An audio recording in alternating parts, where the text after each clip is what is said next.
Esimest korda on võimalik meie võistkonda reaalselt näha 19.–20. august Soomes. Lähme Lärkülla kapile.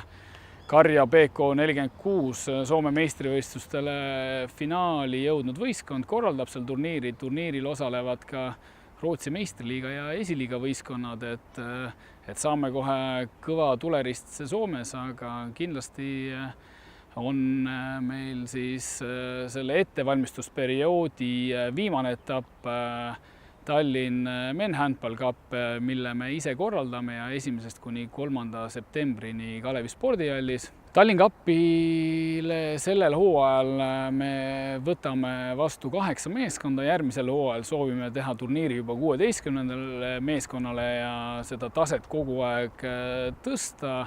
Sellel hooajal on jah-sõna andnud juba võistkond Soomest, Helsingi Atlas, Leedust, Kaunase Granitas, Venemaalt Sankt-Peterburg 2 ja Eesti võistkondades ka siin enamik eliiti on kohal.